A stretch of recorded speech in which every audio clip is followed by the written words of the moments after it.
welcome to the second T of creating a sextraordinary marriage. This chapter is long and rich and filled with important information about how our thoughts affect our experience both inside and outside of the bedroom. This video is a broad overview of the concepts discussed in this chapter, so for a more complete understanding, please click the link below this video to get your own copy of this book. The purpose of this chapter is threefold. Number one, to help women have positive thoughts and feelings about sex outside of the bedroom. Number two, to help women have positive thoughts and feelings about sex inside of the bedroom and within lovemaking. And number three, to develop mental discipline. Mental discipline helps women overcome the mental distractions that occur during sex and to stay focused on enjoying the sexual experience. Believe it or not, our thoughts and beliefs play a huge role in a woman's sexual accessibility and her sexual enjoyment because sex starts in your brain.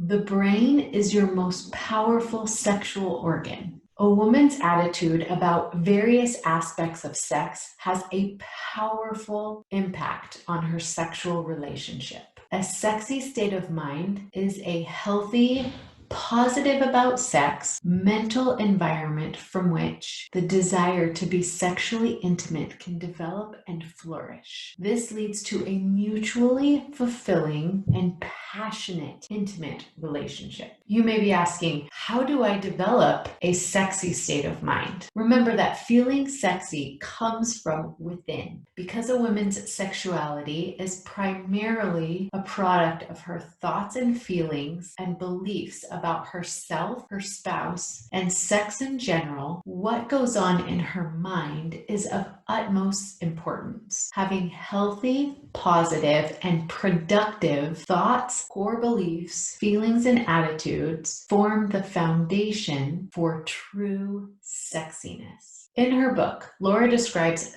3 key things that a woman must do to develop a sexy state of mind. Number 1 is to develop healthy sexual thoughts and beliefs. Healthy thoughts and feelings include positive thoughts about sex and positive thoughts about one's own body. You don't have to have a perfect body, but you do have to love and respect and accept your body as is, even as you continue working to improve it. It's almost impossible to have healthy sexual thoughts and beliefs if you think negatively about yourself or your body. You can choose to either believe the positive or the negative, but you cannot believe both. Healthy thoughts and beliefs also require sufficient sexual knowledge and an understanding of how you and your spouse are wired sexually. Good sex is a mental discipline. Sex often begins with a conscious decision to go there. It requires an influx of positive, connecting thoughts and feelings in order for the lovemaking process to flow. Be sure to nurture loving thoughts and feelings about yourself and your spouse and your marriage,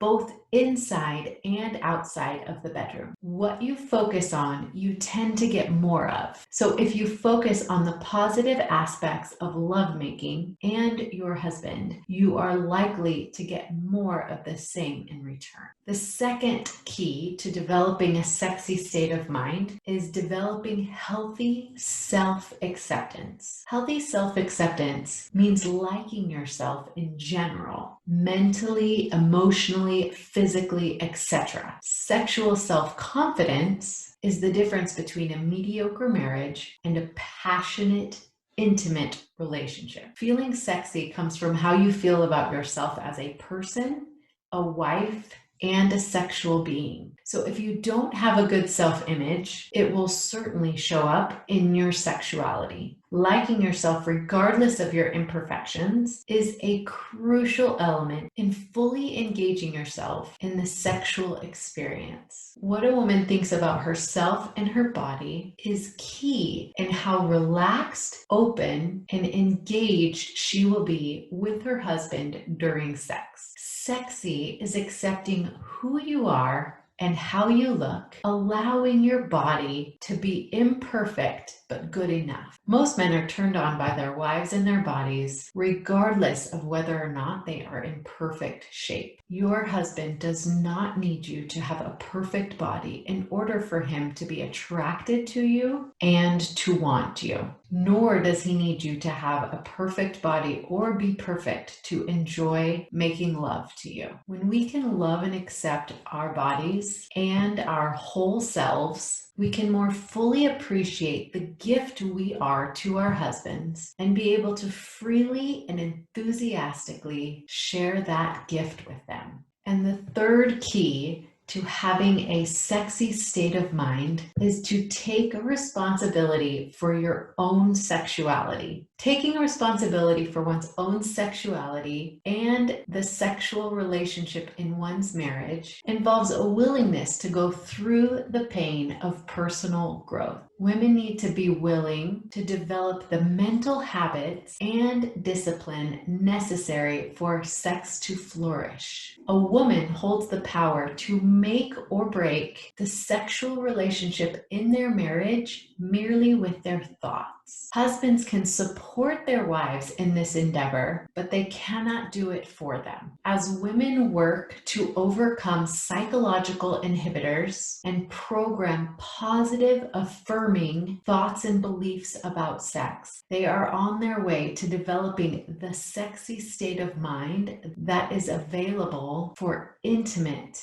and passionate lovemaking. Because women's minds function like a multitasking world wide web, developing the mental discipline necessary to focus one's thoughts and keep out inhibiting mental distractions during lovemaking is also crucial. We must take responsibility for embracing our sexuality and developing mental discipline within lovemaking. Please remember that your brain is your most powerful sex organ. Feeling sexy comes from within. It is that feeling that says, I like who I am, I like my body, and I'm happy to share it with you. That is the power of our thoughts in creating a sexy state of mind. Join me next week as I discuss the third T, which is tenderness, in creating a secure foundation. And until next week, happy marriaging. To learn more ways to deepen your intimacy and strengthen your relationship, make sure you watch this video next.